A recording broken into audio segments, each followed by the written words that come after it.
voilà que nous sommes là. Euh, Lui qui renouvelle ses bontés tous les jours, comme aime le dire la sœur Nathalie. L'Éternel renouvelle ses bontés. Il a bel et bien voulu encore nous faire grâce aujourd'hui. Dans cette nuit, nous nous retrouvons encore dans cette belle conférence. Cette conférence qui a été désirée par beaucoup de monde. Moi, personnellement, j'avais hâte que nous soyons aujourd'hui pour encore écouter ce que Dieu a nous dit. Et voilà que nous sommes là. Nous pouvons commencer par la prière. J'ai toujours aimé cette citation qui dit « Tout ce qui commence par la prière finit par un miracle ». Est-ce qu'il y a quelqu'un qui croit aussi en cela? Si nous commençons par la prière, il y aura sûrement un miracle qui va se produire dans cette nuit. Voilà pourquoi nous devons prier d'abord, implorer le Seigneur. Et tous ceux qui ont prié par le passé, tout le grand patriarche, comme il le dit de la Bible, priez avant que Dieu ne les exauce. Élie a prié pour que le feu descende sur l'autel et que l'on sache que le Dieu d'Élie est le Dieu tout-puissant. Et il en a été ainsi. À l'égard du prophète de Baal, le Dieu tout-puissant s'est manifesté.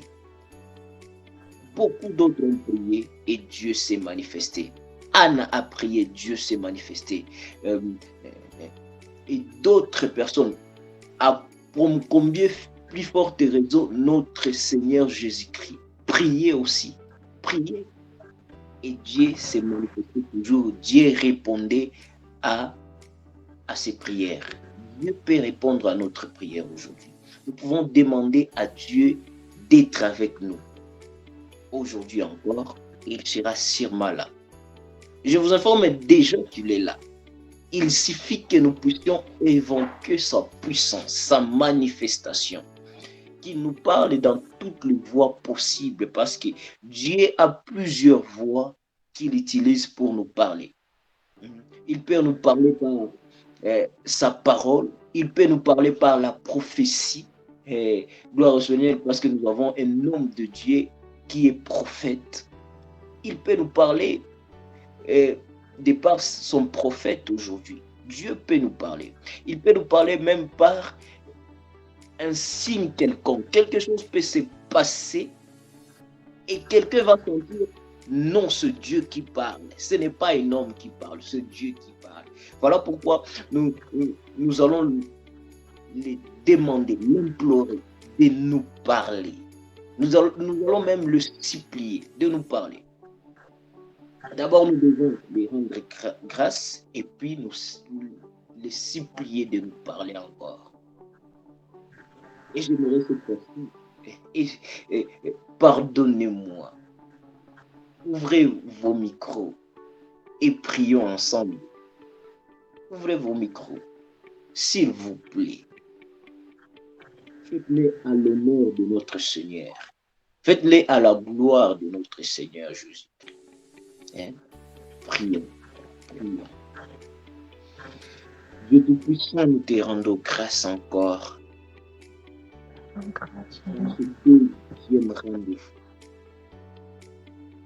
Notre deuxième conférence de ce mois d'octobre 2023. Tu as voulu nous réunir en ce lieu afin de t'écouter, Seigneur, nous te rendons grâce. Te rendons grâce pour tout ce que tu as fait pour nous depuis hier, pour tout ce que tu as fait pour nous tout au long de la journée d'aujourd'hui. Tu as protégé de toutes sortes de mal et nous t'en rendons. Voilà pourquoi, ô Seigneur, nous te disons ce temps, en ce que tu même le que toi seul puisses nous guider, que toi seul puisses nous conduire, que toi seul puisses être avec nous, ô Seigneur Jésus. Parle-nous, ô Père éternel. Nous te prions d'abord. Ce que tu nous dis dans ta parole, priez sans cesse. Ce que tu nous dis dans ta parole, appelle-moi et je te montrerai les choses que tu ne connais même pas. Tu l'as dit à Jérémie. Et nous voulons à ce que le Père éternel le voir aussi, Seigneur, dans cette conférence. Nous t'appelons au Père pour que nous puissions te voir et pour que nous puissions témoigner ta Père, Seigneur Jésus. Parle-nous au travers de ta parole, parle-nous au travers même ton serviteur, le prophète. Pour l'opportunité que tu nous as donnée, Seigneur. Même au travers d'un signe, Seigneur Jésus, pour que nous sachions que tu es là, pour que nous sachions que c'est toi qui nous parles, pour que nous sachions, ô Père, c'est toi qui es Pour avec ta nous. gloire, Seigneur Jésus. Pendant que tu seras en train de nous parler, nous te supplions même de nous toucher. Seigneur Jésus, tous ceux qui sont malades même, ô Seigneur Jésus, Nous sommes allés, Seigneur, au-delà de nous. Nous nous sommes dirigés. Nous avons selon la chair. Nous avons vu, nous avons parlé, nous avons dit. Nous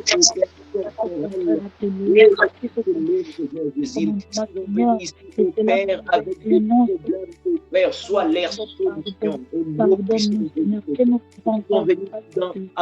que nous trouvons encore grâce devant ta Apaisez-les, mon Père, car tu dis dans ta parole, venez vous en moi, vous tous qui êtes chargés et fatigués, moi je vous donnerai du repos. Nous sommes devant ta présence. Nous n'avons pas besoin même d'être à l'église, au Père, pour te voir. Même ici dans cette conférence, nous croyons que tu es avec nous. Nous croyons que tu es au milieu de nous, car tu es l'omniprésent, Seigneur. Tu es au milieu de nous. Là où deux ou trois sont rassemblés à ton nom, tu le dis à ta parole, tu es avec eux, tu es avec nous. Nous sommes plus que deux, nous sommes plus que trois. Ô Père, nous croyons que ta présence est abondante dans ces lieux. Si nous sommes nombreux, c'est-à-dire que tu veux, ô Père, toucher tout et chacun de nous, tu veux communiquer à tout et chacun de nous. Ta présence soit, ô Père, abondante dans tout et chacun de nous. Tout et chacun de nous puisse t'entendre, t'écouter, sentir que tu es avec lui et témoigner par la suite que tu l'as fait du bien. Au nom puissant de Jésus-Christ, nous avons ainsi prié. Rien ne sera fait. C'est pourquoi, avant de toi, nous te prions, Seigneur, et nous savons que c'est au nom puissant de Jésus.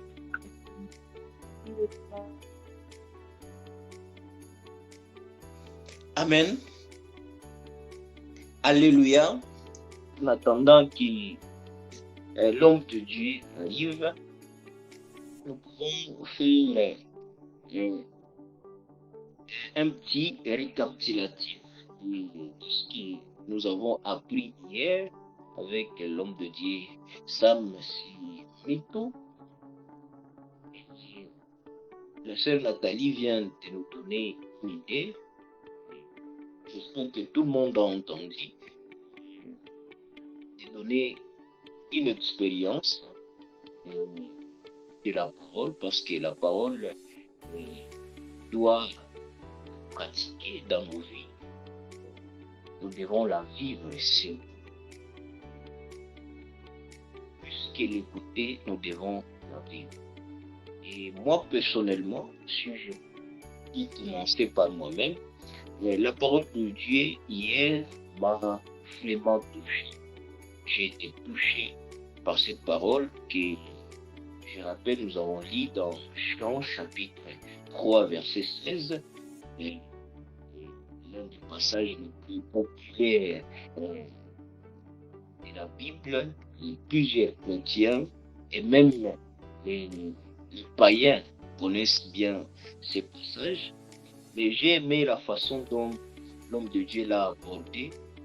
Il a dit que c'est un amour sacrificiel. Il a dit que Christ s'est sacrifié avant même bénéfice du sacrifice. Si je me souviens bien, c'est cette manière qu'il était en train d'aborder. Il dit que nous devons nous sacrifier avant même le bénéfice du sacrifice. Nous devons donner l'amour sans entendre rien à retour. Les résultats de cet amour, le bénéfice de cet amour dépend même du sacrifice que nous faisons. Puisque c'est ça, il s'est livré à la croix pour nous. Voilà, même à cause de son sacrifice, il y a plusieurs, de multitudes qui croient à Jésus à cause du sacrifice-là. Toutes les nations croient à lui à cause du sacrifice qu'il a fait. Et personnellement, si je peux aussi prétendre que je vis ce sacrifice, je pratique l'amour comme Christ a me sacrifiant pour les autres, et je pense que cette expérience peut être difficile pour plusieurs personnes, pour nous qui sommes humains, de nous sacrifier vraiment pour les autres. Il est difficile de voir une personne traverser une mauvaise période et que vous ressentez la même chose. Je ne sais pas si je me fais comprendre. La douleur que l'autre peut ressentir, quelqu'un d'autre ne peut pas vraiment ressentir la même dimension de cette douleur. Pourtant, l'amour sacrificiel veut à ce que nous ressentions la même douleur. Par exemple, quelqu'un vient et te dit, j'ai tellement besoin de l'argent.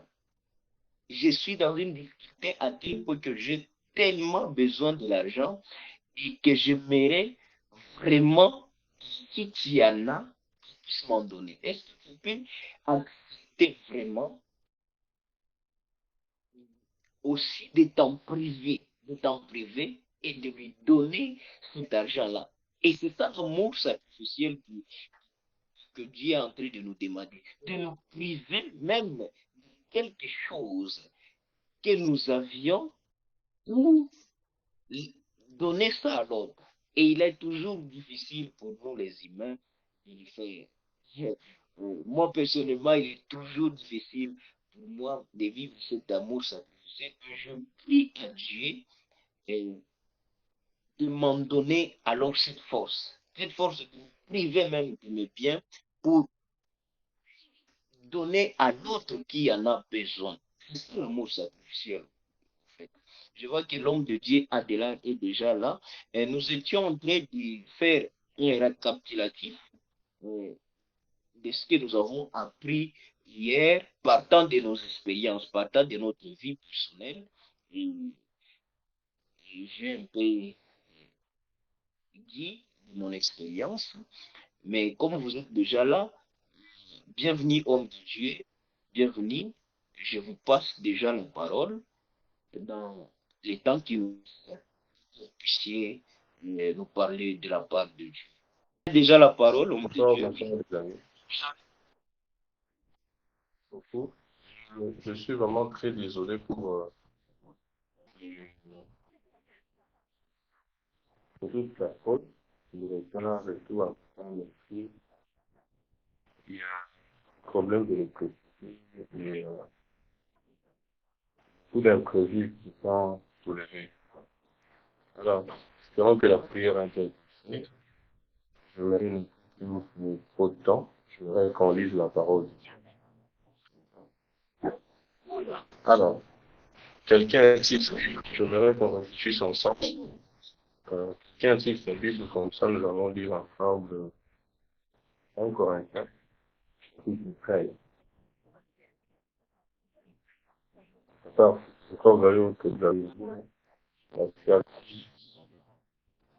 notre jour. J'ai lu ma Bible dans 1 Corinthiens, chapitre 13. Lisons au nom de Jésus-Christ. J'aimerais vous écouter mes réponses.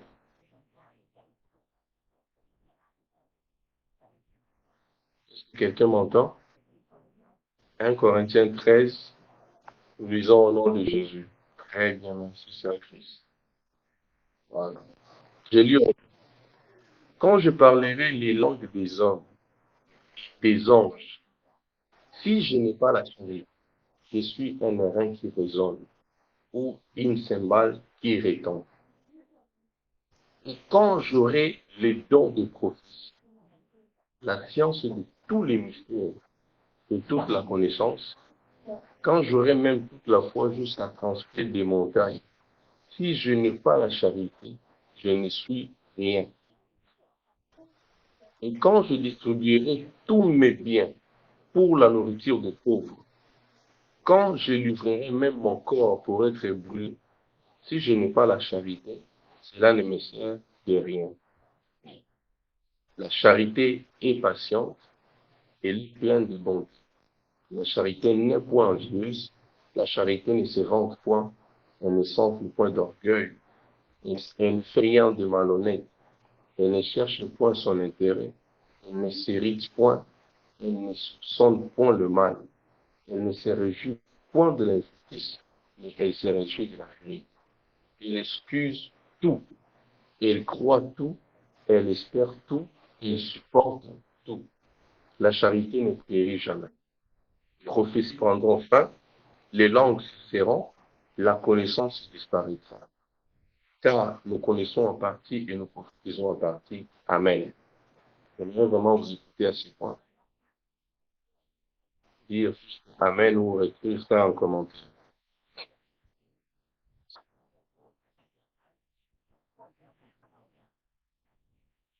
Très bonne journée.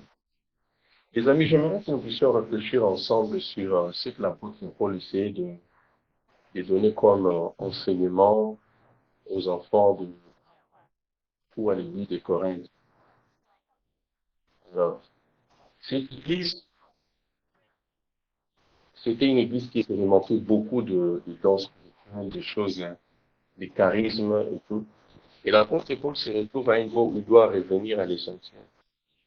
Et remettre cette église dans une norme. Et alors, quand vous me suivez, prenez vraiment les formats d'études. Parce que moi, je suis pas là. Prenez vraiment les formats de quelqu'un qui étudie. Alors, regardez l'apôtre Paul qui vient et qui commence à enseigner sur la charité. Et si vous voyez dans d'autres lettres de l'apôtre Paul, il essaie de faire la comparaison de dons. Il explique si toi parles en langue et l'autre prophétise, tant mieux prophétiser que parler en langue. Pourquoi? Parce qu'il montrait l'intérêt de la prophétie. Il dit quand tu prophétises, tu édifies les autres. Celui qui parle en langue, il s'édifie lui-même. Et en termes de comparaison, bienvenue sur la bien. Et en termes de comparaison, l'apôtre Paul préfère à ce que nous puissions devenir plus de prophètes que parler en langue. Alors, il arrive à un niveau où il fait comparer les dons entre eux. Il revient, il remonte encore la barre de comparaison. Il sort au niveau de comparer les dons dans les langues de prophétie. Il remonte encore la barre de comparaison au niveau de comparer maintenant les dons qui étaient meilleurs, celui de la prophétie, avec quelque chose d'autre de très spécial, l'amour. Et il dit maintenant, tu peux prophétiser, mais si tu n'as pas l'amour, ça ne te sert à rien. Au début, il essaie de dire, tu peux parler en langue, mais si tu ne prophétises pas ou si tu n'interprètes pas, tu déranges. Tant mieux prophétiser. Donc, il a montré l'importance de la prophétie à un moment. Et pour croire que c'était le niveau final, on pouvait croire que quand on prophétise, déjà, on y est déjà. Mais l'apôtre Paul revient encore pour monter encore la barre haut. Tu peux avoir prophétisé, mais si tu n'as pas l'amour, ça ne te sert à rien. Vous vous rendez compte qu'il y a des montées, des montées et des montées et des montées dans les domaines spirituels. Tu parles la langue, c'est déjà bon. Si tu n'interprètes pas, le barre est encore bas.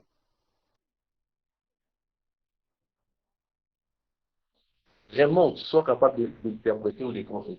Mais quand tu es déjà à ce niveau, il y a encore un autre élément de comparaison plus élevé qui est l'amour.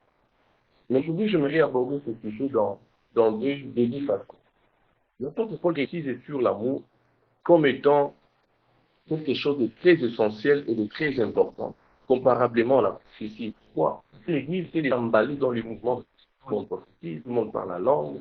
Cette ambiance commence à attirer plusieurs. Et l'essentiel était oublié. L'essentiel était ignoré. Et il vient maintenant pour dire, toutes les choses, ces charismes, si je ne sont pas fondés sur l'amour, ça ne sert à rien. Est-ce que je m'entends? Alors voici maintenant. L'apôtre Paul est en train de dire, j'aimerais bien que vous puissiez comprendre cet amour, c'est quoi.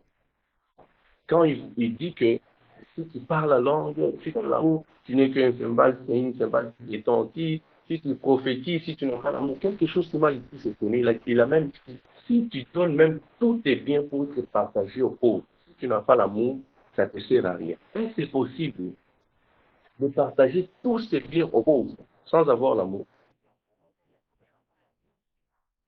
C'est ce qu'il fait. Et puis, il va encore plus loin. Pour se larguer, pour dire que si même tu donnes ton corps pour être bien dans le feu, sans l'amour, ça ne servira à rien. Et frère, c'est possible que tu donnes tout ce que tu as sur la terre, qu'on partage ça aux pauvres, sans que ça ne soit motivé par l'amour. N'est-ce pas qu'on est en train d'apprendre l'amour sacrificiel ici, où il faut se sacrifier pour les autres. Mais ici, l'apôtre Paul essaie de nous montrer qu'il est possible que nous autres, ça, que ça ne soit par amour. Non, moi, c'est la Bible, on l'a lu, n'est-ce pas? Donc, tu peux mettre bien aux gens. C'est pas par l'amour.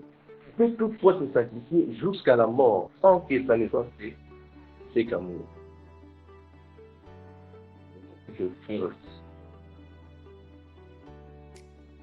Je vois déjà la position de Théophile de Dieu. Je sais que nous avons. Alors, constatez ceci avec moi. Quand l'apôtre Paul est en train de décrire, il est en train de parler de l'amour. Je crois une fois ici, j'ai déjà parlé sur l'amour, je crois, entre le mois de février. Vous avez abordé ce point en disant que l'amour n'est pas un sentiment, l'amour c'est un engagement, l'amour c'est... Mais là-bas, l'expression de l'apôtre Paul est plus. Quand l'apôtre Paul est en train de comparer la prophétie et l'amour, regardez. Il est en train de tirer la différence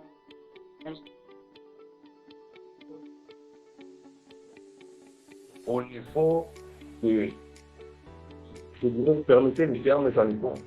Il est en train de tirer la différence au niveau de la durabilité. Il est en train de dire que le processus prendront fin. Les langues de mêmes prendront fin. Donc, il faut différencier l'amour avec les processus au niveau de la durabilité. L'amour n'a pas de fin. Dis-moi, tu vas aimer les gens au ciel. Non, pas de fin. C'est quoi cet amour? La seule personne, le seul être dans la Bible qui doit vivre éternellement, c'est Jésus. C'est pourquoi il dit que Dieu est amour. Et quand l'apôtre Paul est en train de nous dire, si tu prophétises sans l'amour, ça ne sert à rien. Il n'est pas en train de parler d'un sentiment. Il n'est pas en train de dire, si tu prophétises sans sentiment, ça ne sert à rien. Il est plutôt en train de dire que si tu prophétises sans Jésus, celui qu'on appelle l'amour, ça ne sert à rien. S'il est possible d'être prophète sans l'amour, il est même possible de faire des dons sans l'amour. Et quand on parle de l'amour, il s'agit d'une personne. Donc, on ne parle pas d'un sentiment. Il est possible de faire des dons sans Jésus, qui est l'amour. Vous ne voyez pas des occultistes, créer même des orphelinats, faire des dons plus que nous les chrétiens. Et vous pensez que c'est ça l'amour? L'amour a des dimensions que nous devons bien comprendre. Il y a une dimension homme, une dimension personne qu'on appelle Jésus. Il y a une dimension sacrificielle, Jean-Dieu Sam, famille que Dieu nous enseignait hier. Alors si vous vous limitez au niveau du sacrificiel, ça ne vous rapportera rien, vous n'irez même pas au ciel. Vous allez vous limiter aux bénéfices terrestres. Vous devez monter dans sa dimension homme et vous rassurer que vous prophétisez avec Jésus. Vous parlez en langue avec Jésus. Et là, ça va vous rapporter. Pas seulement sur la terre, mais votre porte du ciel est aussi ouverte. Alors, le mondain ont mépris connaissance. Ils l'ont pas perçu. Ils ont cru qu'il suffit de rester dans la dimension d'un monde sacrificiel pour entrer au ciel.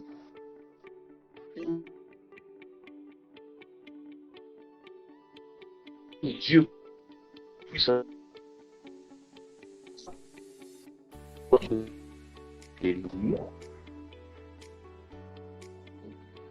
voici les signes qui prouvent que l'amour dont l'apôtre Paul est en train de parler, il a prévu que les prophéties prendront, mais l'amour ne viendra pas. Quelle est cette chose qui n'a pas de fin? Qui est cet être qui n'a pas de fin dans la Bible? N'est-il pas écrit que Dieu est amour? Et donc, quand l'apôtre Paul est en train de parler de l'amour, il est en train de parler des personnes. Et c'est au prophète maintenant de s'évaluer, parce que la Bible, Paul c'était un prophète qui voyait déjà la fin des temps. À la fin des temps viendront de faux prophètes. C'est-à-dire que ce n'est pas la prophétie le problème. À la fin des temps, il y aura des visions. Ce n'est pas la vision le problème. Le problème, c'est l'amour. Est-ce qu'il y aura cette personne d'amour dans tout ce monde? C'est par là qu'on résoudra les ennemis. Jésus l'a dit. On saura que vous m'aimez si vous vous aimez les uns les autres. Au milieu de vous, on me voit. C'est essayer de dire. Il n'est pas de dire si seulement vous vous associez les uns pour les autres. Ça, c'est une dimension. Mais le Seigneur dit, on reconnaîtra que vous m'aimez aussi au milieu de vous. On me voit moi. Vous conjuguez le verbe Jésus, qui s'appelle. Vous conjuguez le verbe Jésus, le verbe héros entre vous. Alors, je crois qu'à ce niveau, vous êtes en train de comprendre quand je suis en train de véhiculer. Les amis, vous savez, avec le temps, avec l'évolution du monde, nous sommes en train de perdre cette dimension dans le charisme, dans la recherche de manifestation de temps. Nous sommes placés, nous sommes en train de le mettre. Si nous cherchons le charisme, les diables vont nous proposer d'autres moyens d'y arriver. Et si nous ne veillons pas sur la présence de Dieu, sur la présence de Christ au milieu de nous, nous allons prophétiser sans lui. Nous allons agir avec le charisme sans lui. Ça ne l'aura pas bien. Tu peux même te sacrifier à l'église, mais ce n'est pas avec Christ. Maintenant, regardez pour l'apôtre Paul est décrire l'amour. Il dit l'amour est patient. L'amour ne se vend point. Autrement dit, il allait dire Jésus est patient. Jésus ne se vend point. Là, on ne demande pas d'avoir l'amour. On ne demande pas d'avoir caractère par caractère. On dit, moi j'ai seulement la patience, je me vante quand même. Non. Tu n'as pas besoin de choisir les caractéristiques de l'amour. Tu as besoin d'avoir cette personne-là. Et cette personne remplir ton cœur. Alors tu vas te rendre compte que tu vas devenir patient. Quand tu n'es plus inventé, tu ne t'enfles pas d'orgueil. Tu vas te comporter comme l'apôtre Paul a décrit l'amour dans 1 Corinthiens 13, sans fournir des efforts. Tu n'as pas besoin de fournir des efforts pour devenir patient, pour ne plus te vanter, comme l'apôtre Paul a décrit l'amour. Non. Tu as juste besoin de fournir tes efforts et Christ te remplisse ton cœur. Quand Jésus remplit ton cœur, c'est automatiquement l'amour qui a rempli ton cœur. Et les caractéristiques décrites dans 1 Corinthiens 13, il faut s'attacher à eux. Parce que des fois, ça défie quand c'est tout face à 1 Corinthiens 13. On se dit, mais comment je veux faire pour avoir tout ça d'un coup? La patience, ne plus m'évoquer, tu te rends compte que c'est trop des choses. Mais c'est simplifié. C'est pourtant simplifié. Tu n'as vraiment pas besoin d'aller dans une retraite de 40 jours chercher la patience. Aller dans une retraite de 40 jours chercher à te vanter, toute envie d'orgueil.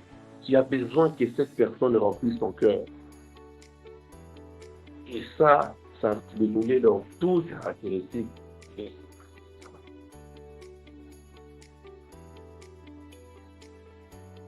Le Seigneur nous bénit. Je vais prier, sinon je me réveille avant que nous puissions prier.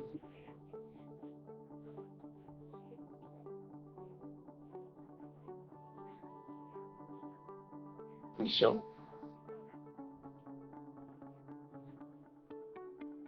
Une question.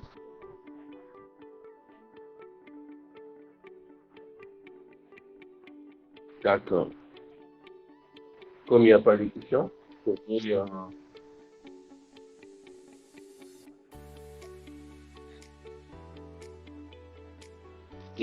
Peut-être bien.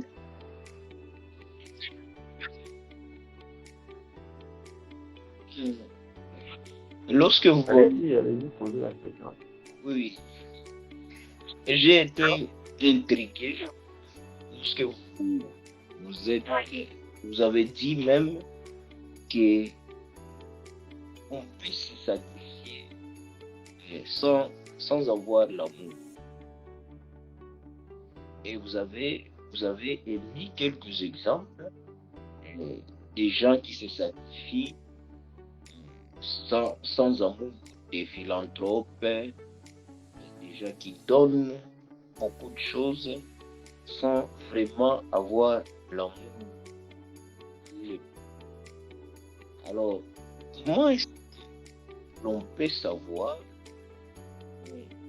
qu'on se sacrifie sans Jésus? Sans Jésus. Parce que vous avez dit qu'il est possible de servir, même dans une église, pendant qu'on n'a pas l'amour, pendant qu'en soi on se sacrifie, mais finalement on ne le fait pas pour Jésus. Comment est-ce que l'on saura qu'on ne le fait pas pour Jésus? Comment est-ce qu'on peut savoir?